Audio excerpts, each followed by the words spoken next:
Good evening. Welcome to the end of the year. The lighting might be a little bit weird. My ring light broke. I have this makeshift apparatus that's granting me light from above, and it's gonna have to do. It's the end of the year, and I wanted to have another video out by the end of the year. But I'm like, it's goth and horror and metal. What could I do that could be somewhat related to the end of the year? And then I was thinking Christmas. It's the season of giving and buying. And there's something that I used to do. I don't do it often anymore these days. In fact, I haven't done it in years. But it's something that I used to do a lot. And that is buying metal albums based on the cover art and or track listing. I have a little pile here, and I figured we're gonna go over them a little bit. I figured it's a cool discussion to have. And also, because I'm curious if I'm the only one that does this, if it's just something weird. Back in the day, there was just no internet, really. I'm from the 80s. Internet, what it is today, let's be real, we're looking at 2005. So in between that period, there weren't a lot of easy ways to discover new music. So that's something I used to do. I would go to the store, I would look at the metal section, I would look at metal stores back in the Netherlands. You don't have that as much here in France. And I would just look at the cover art. What would intrigue me? I would look at the track listing, see if something sounded cool, and I would buy the album. And I've discovered some amazing bands by doing this. And I just want to talk about that a little bit tonight.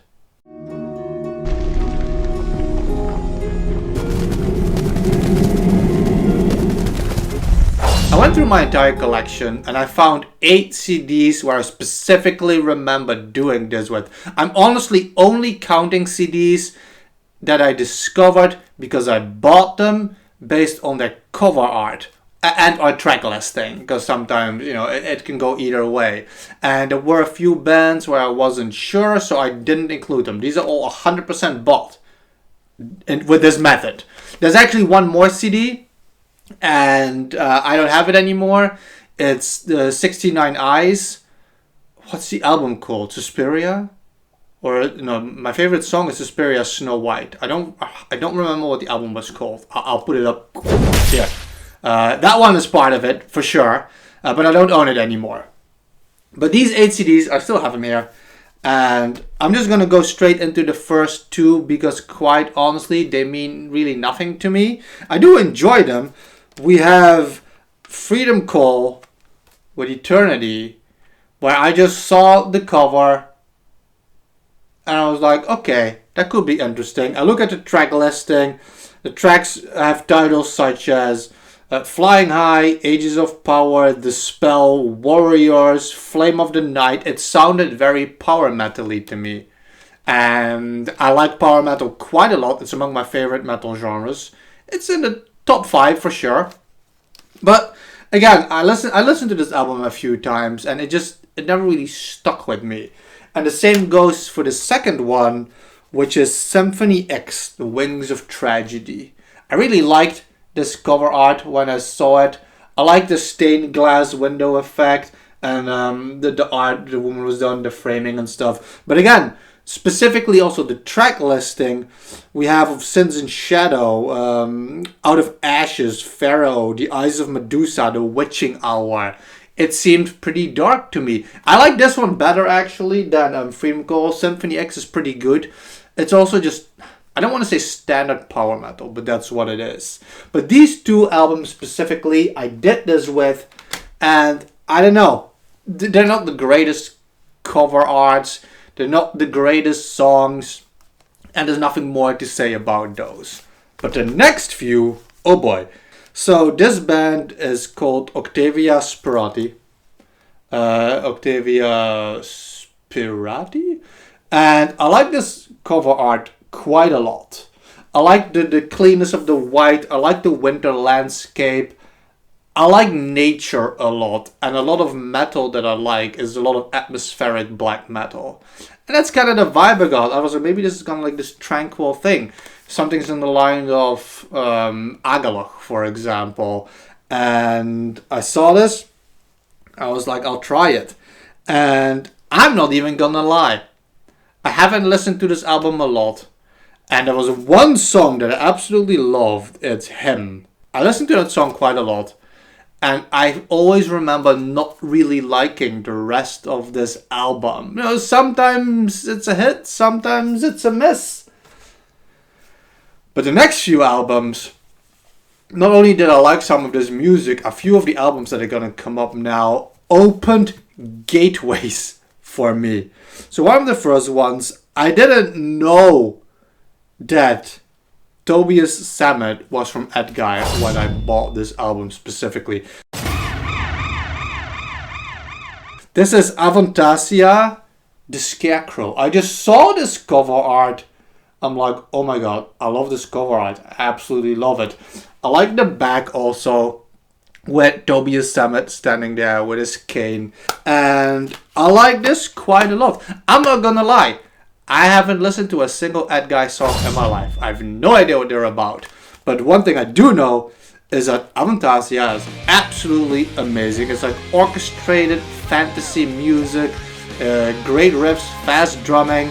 There's also a lot of romanticism about it. One of my favorite songs on here, I think, I want to say it's the more popular one because there's a clip of it as well, is Carry Me Over. Absolutely love that song. But every time I look at this cover art, I remember like, yeah, I know why I bought this album. I absolutely know why I bought this album. The fourth one, which is Shadows of Steel.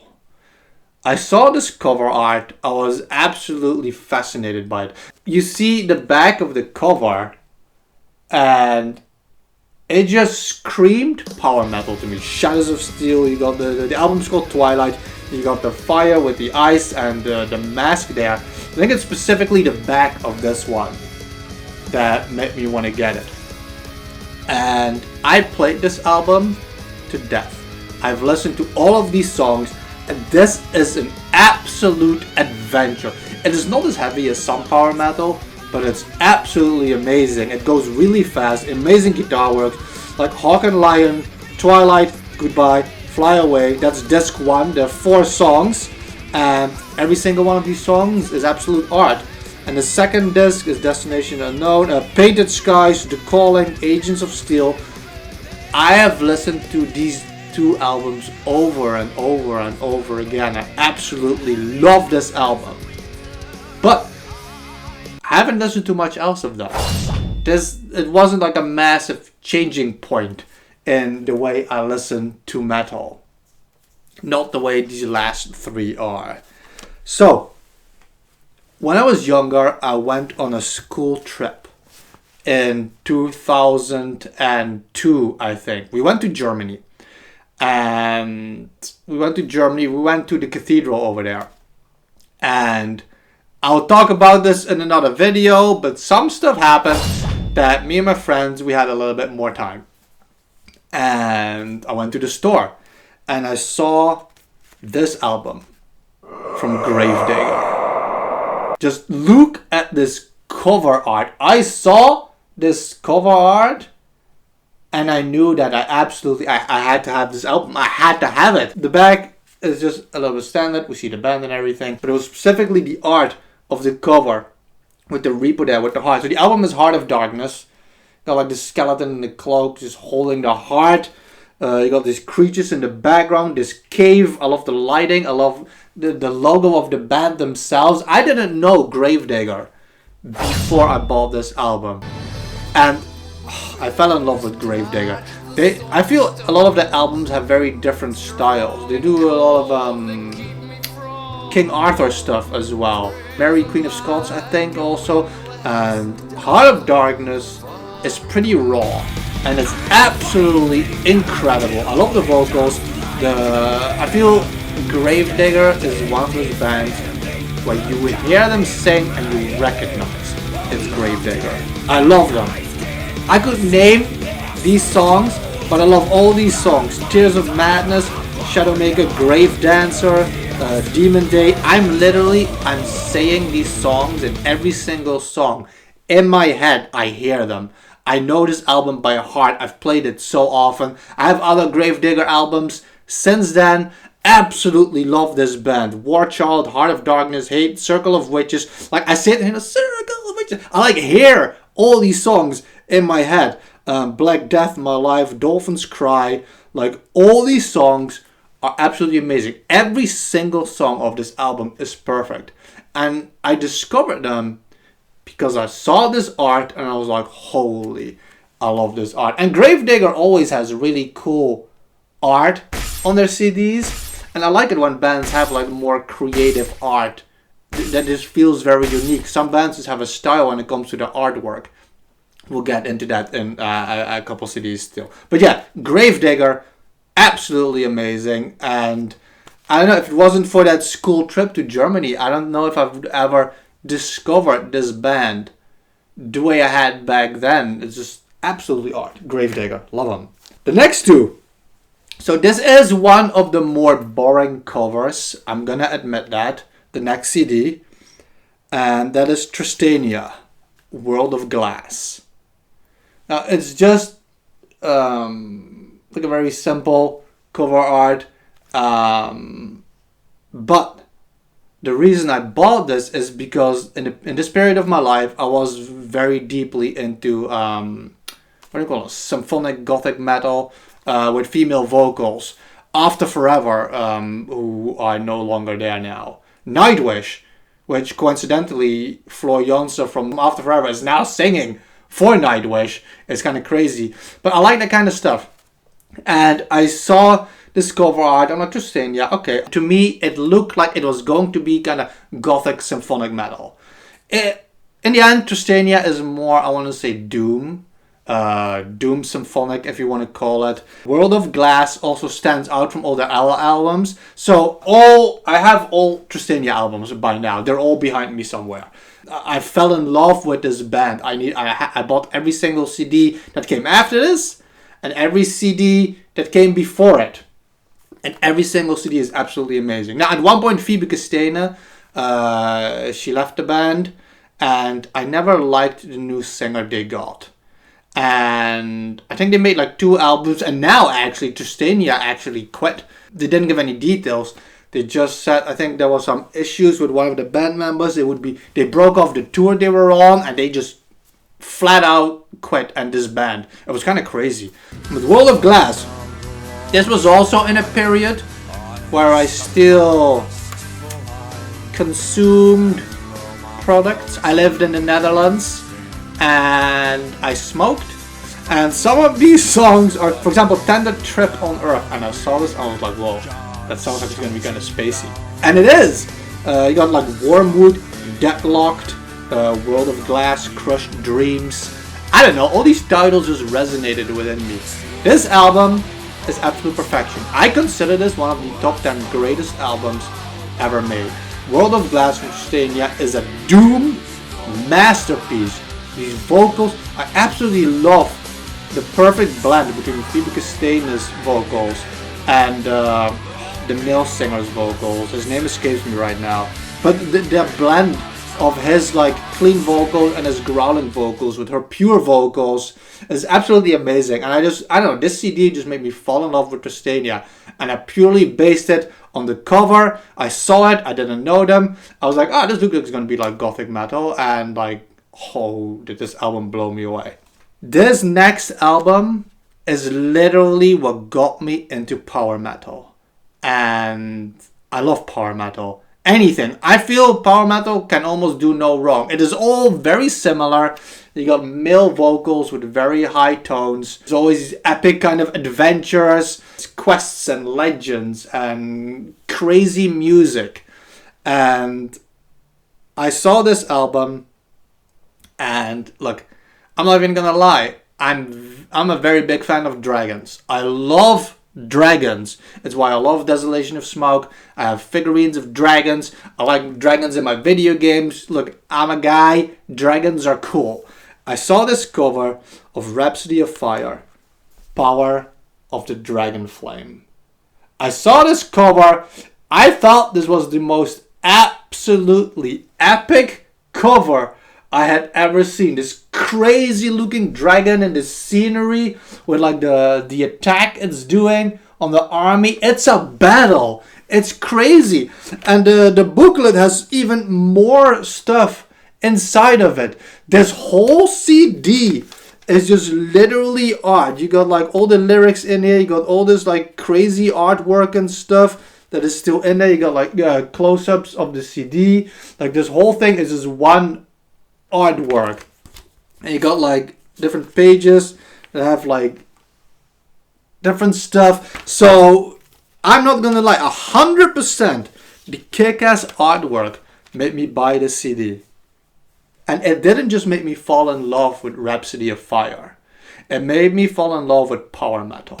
I didn't know a lot of power metal before this CD. Like, I'm not gonna lie, I bought the CD and it's like a whole gateway opened for me. So Rhapsody of Fire, main singer is Fabio Leone, and he was the main singer from almost everything until this one. What I have it here, I forgot it. What is it? Into the Darkness? What is it called? Into the Legend. Look at this artwork. Every single CD of Rhapsody of Fire is like dragon craziness. I think after Into the Legend, Fabio Leone left, and then Rhapsody of Fire split up into Rhapsody of Fire and Rhapsody. It became this whole weird thing, but none of that matters. But so not only are these artworks just crazy, the albums themselves are full-on quests. Like every song is related to each other. It's a story. It's crazy. It's epic. It's ridiculously epic. The story about demons and darkness and gargoyles and dragons and knights and fighting and wizards. You have Sir Christopher Lee, who's no longer among us, who played, for example, Sauron in Lord of the Rings. And he was one of the original Dracula.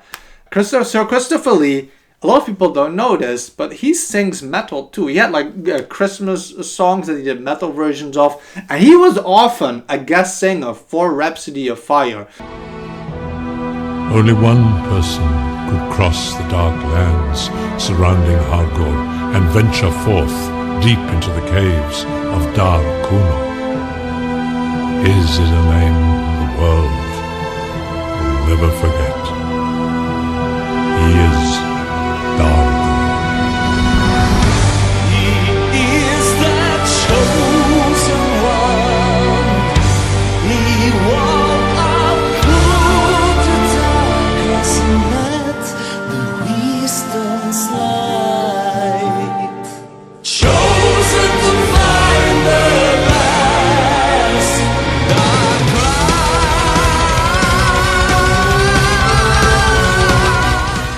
Just hearing Christopher Lee's voice within the music, like, it just shows you how the skill of Rhapsody of Fire. I'm going like all nuts on that stuff. I just love Rhapsody of Fire. And this CD, Power of the Dragon Flame, Gargoyles, Angels of Darkness, is just art. This whole track is like 20 minutes long. That track alone is the final track. It's like crazy. And then you got like 9 more tracks in front of it. Steel Gods of the Last Apocalypse is just, again, every single one of these songs is, I don't just hear these songs in my head, I see these adventures, these ridiculously crazy stories. Power of the Dragon Flame, the title track, just, I mean, I could just literally name every song on this album. Just, again, just look at that cover art. It's just absolutely amazing. The back as well. And even now, to this day, I still look at album covers and I'm like, I would pick that up. Now, I don't do it as much anymore. I have a lot of hobbies. I like video games. I like traveling. And I can't just randomly, because CDs have gotten expensive as well. I still buy physical CDs. Clearly I do. I just am less eager to just spend 20 bucks on a CD that I don't know. I know things are just different these days. Plus, with YouTube, for example, I do it a lot still. I see, for example, recommended in the sidebar. I see these crazy images and I click on it because of the cover art. I still do it. I just haven't bought an album physical this way in a long time.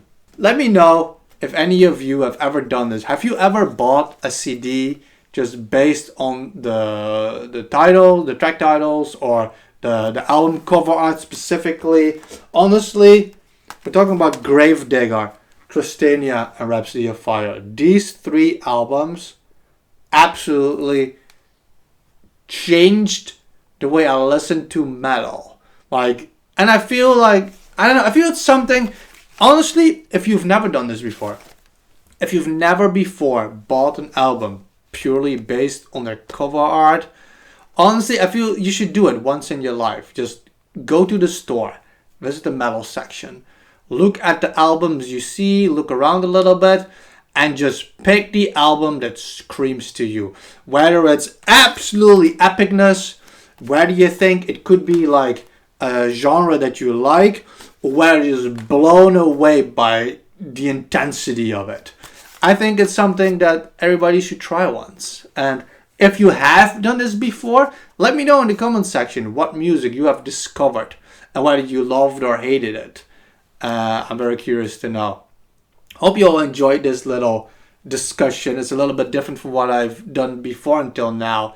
But I really do, here and there, I want to talk more about the music that I love. I have a huge video coming up where I talk about a specific genre of music that I like within metal. It's nothing I talked about here today. And I want to add music to it and clips and all this kind of stuff. It's going to be a pretty cool video. I'm excited for it. So I hope you look forward to it as well. I have a bunch of other ideas still, but I don't know. I was thinking about, because it's Christmas, I was thinking of buying presents and all this kind of stuff. And I'm thinking of buying and acquiring, and it made me think like, man, I remember a time where I used to buy CDs just based on how epic they looked. Thank you for watching. Please subscribe if you want more content like this. Whether it's music, goth, or just darkness related horror stuff, there's plenty of stuff coming up still. Thank you all for watching. And as always, please be kind to one another, even in the dark. Seven